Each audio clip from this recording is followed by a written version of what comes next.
बिस्मिल्लाहिर्रहमानिर्रहीम। अस्सलाम वालेकुम नाज़रीन, मैं हूं फ़याज़ महमूद और आप देख रहे हैं फ़याज़ महमूद यूट्यूब चैनल।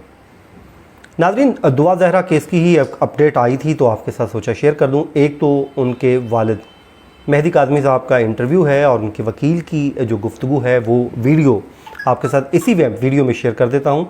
और उसके साथ ही साथ आज एक बड़ी अहम पेशरफ सामने आई है जिसके बाद आप ये कह ले सकते हैं कि शायद दुआ ज़हरा की वापसी की कोई राह हमवार होती हुई दिखाई दे रही है, या यूँ कह लीजिए कि करीब वो घड़ियाँ आ रही हैं कि शायद कि दुआ ज़हरा के वालिद से मुलाकात हो जाए। वो जब मुलाकात होगी तो ज़ाहिर है फिर बहुत सारे मामलात खुलेंगे, बहुत सारे इंकशाफात होंगे।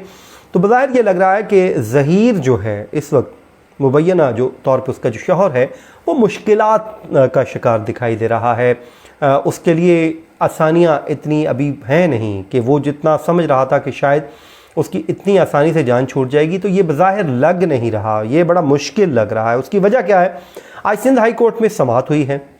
सिंध हाई कोर्ट में समाअत क्या होती है? वो समाअत ये होती है कि दुआ ज़हरा का जो मुबैना अगवा है और कम उम्री में शादी का केस, इस बुनियाद पे सिंध हाई कोर्ट में समाअत हुई जिसमें दुआ ज़हरा के वालिद और उनके वकील अदालत में पेश हुए।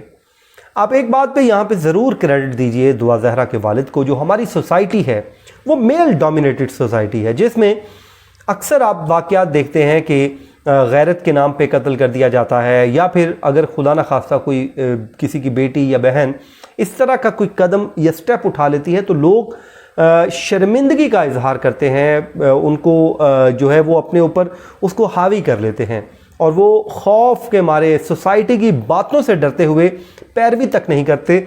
और उसका नतीजा ये निकलता है कि उनकी जो बच्ची या बच्चा जो भी है वो बेराह रवी का अगर शिकार होते हैं तो उससे आगे मज़ीद वो मुश्किलात का शिकार हो जाते। सम टाइम लड़कियाँ इसी तरह घर से जब चली जाती हैं और जो आकर वो शादी कर लेती हैं और आगे जाके पता चलता है कि उनके साथ फ्रॉड हो गया और वो वापसी का रास्ता उनका बंद हो चुका होता है, क्योंकि जो पेरेंट्स हैं वो उनसे कता ताल्लुक़ कर चुके होते हैं। तो फिर होता यह है कि वो बच्चियाँ किसी गिरोह के हाथ लग जाती हैं जो गलत कामों में उनको इन्वॉल्व कर देते हैं, तो यहाँ से एक बिगाड़ पैदा शुरू हो जाता है। तो कम अज़ कम इस केस में आप दुआ ज़हरा के वालिद को ये ज़रूर कहिए कि वो उनको एहसास है कि उनकी जो बेटी की उम्र है वो क्योंकि छोटी है, कच्चा जहन है, अभी तक वो इमेच्योर है बच्ची, वो अपनी सही और गलत का शायद वो उस तरह फैसला नहीं कर सकती, तो वो उसको इसका मार्जिन दे रहे हैं। और इसलिए दिन रात उन्होंने एक कर रखा है कि वो अपनी बेटी किसी भी तरीके से वो वापस लाएं, उसको समझाएं। और उसके बाद ज़ाहिर है उसके बाद भी अगर वो नहीं मानती है, वो कहती है कि अपनी विल, अपनी मर्ज़ी, अपनी मंशा के मुताबिक मैंने शादी की है, तो खैर वो फिर ज़ाहिर है फिर वो कुछ नहीं कर सकते।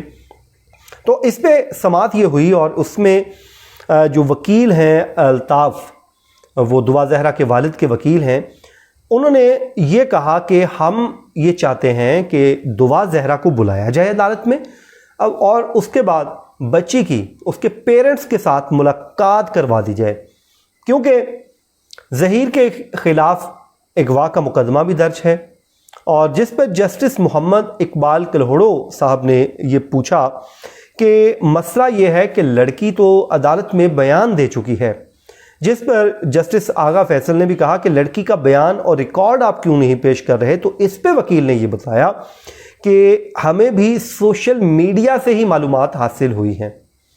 तो वो ये कहते हैं कि हमें सोशल मीडिया से मालूमात मिल रही हैं, कोई कंक्रीट कोई किस्म की चीज़ हो तो ज़ाहिर है पेश करेंगे। फिर अल्ताफ़ एडवोकेट साहब ने कहा कि हमें दुआ ज़हरा का कुछ पता ही नहीं चल रहा कि वो इस वक्त है कहाँ पर।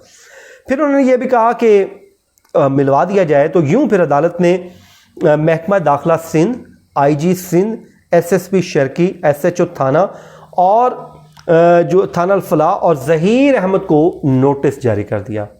अब जाहिर है ज़हीर अहमद को नोटिस जारी हो चुका है, अगर वो नहीं आता, अदालत की बार बार तलबी के ऊपर नहीं आता, तो जाहिर है अदालत उसके वारंट भी निकाल सकती है, एक्स पार्टी भी कर सकती है। ये तो अदालत का इख्तियार है। उसके अगर एक तरफा फैसला हो जाता है तो जाहिर है वो ज़हीर के ख़िलाफ़ होगा, और ज़हीर के अगर ख़िलाफ़ फ़ैसला होगा तो ज़हीर को उसका जवाब देना पड़ेगा, इल्लीगल हो जाएगी उसकी, तो फिर उसके लिए मसाइल ही मसाइल है। तो यूँ आप कह लीजिए कि शायद उसकी मुश्किलात का सामना हो सकता है।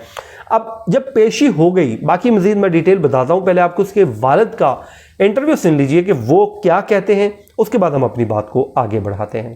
तो नोटिस तो किए हैं, लेकिन कोर्ट ने क्वेश्चन भी रेज़ किया है, तो फिर आप क्या कहेंगे इस पे? कोर्ट ने तो डेफिनेटली अपना बेसिक से वो शुरू करना था, तो इंशाल्लाह ताला जो 19 तारीख को उन्होंने कॉल किया है उसके अंदर वो सारी चीज़ें कोर्ट सुनेगा। हमारे एंड से भी प्रूफ देखे जाएंगे डेफिनेटली। अच्छा, तो राब्ता हुआ है कहीं से बच्ची से या? सर बिल्कुल कोई राब्ता नहीं, मुझे नहीं पता। मैंने सिर्फ बच्ची को मीडिया पे देखा, वो भी मेरा ख्याल आपको पता होगा कि एक ही दिन वो उसके जो वीडियो पैगाम आया था, उसके अलावा मुझे नहीं पता बच्ची कहाँ पे है, किस हाल में है। मेरे साथ बच्ची का किसी किस्म का कोई राब्ता नहीं है। अच्छा, आप ये नहीं समझते कि हाई कोर्ट से रजू करने में ताख़ीर कर लिया आपने, इब्तिदा में रजू करना चाहिए था? मेरे ख्याल से सर हम ऑन टाइम हैं। अच्छा, थोड़ा सा ये बताएं, आप उनका घर की एड्रेस बता दें, हम जा करके सर मुलाकात आप करते हैं। हमें ये तो कोर्ट की ने तो उसमें लिखी ना आता है, वो लाजमान इतने लोग शातिर हैं, वो एक जगह की एड्रेस दे देते हैं, अगली बार उस जगह से शिफ्ट हो जाते हैं। आप मुझे बताएं, जो हमने अभी आयु से जब हमारी बात हुई, मैंने अभी जज के सामने यही बात की कि 1 से 2 दिन हुए हैं वहाँ पर आयु साहब गए हैं।